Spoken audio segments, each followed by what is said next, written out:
Buna atanın kim olduğunu bilmək istəyənlər qulaq alsın. Axı bir də deyərlər ki, həqiqi dost odur ki, sənin xoş günündə, sən günə çıxanda gözü götürəsəni sənin yanında olan. Yoxsa pis gündə çox adam sənin dövrəvə yığışar. Bir dəcələr tamaşaya, bir dəcələr film verməyə, bir dəcələr özün gözə soxmağa, bir dənin ürəyinə su səplərcələr. Bir də deyərlər ki, pis günündə ot evində çəh qapığı bağla, kim sənin hayva qaldı, kim gəldi orada sənin əhvalını soruşdu, odur həqiqi dostum. Deyir bir servi taza pullanmış nəfər vərşikəst düşür. Hər nə mənəsin əldən verir, boşlu düşür. Bir neçə müddət bunun üstündən keçəndən sonra ki, bu özün tapmışdı, dövrəvərdən soruşurlar ki, sən o evdə qapını bağlayıb oturanda, sənin əhvalını gəlib soruşan oldu.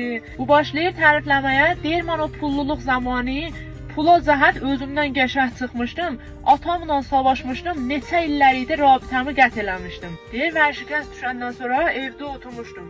Qapı döyüldü, durdum qapını açdım, gördüm atamdır. Atam məni gördü, dedi, oğul, eşidəndən səni axtarıram. Və sən evin yolunu bilmirdin, burada tək qalıbsan. Neyniyə? Vərşikəstəlik də adamdan ötürüdüm. Ölməmişəm ki. Deyir, atam borçlularımın hamısının borcunu verdi, yola saldı. Evin də satdı, mənə sərmayə elədi. Mən yıxılanda deyirdim, day bir də ayağa qalxa bilmərəm. Atam mənə ayağa qalxıbdı.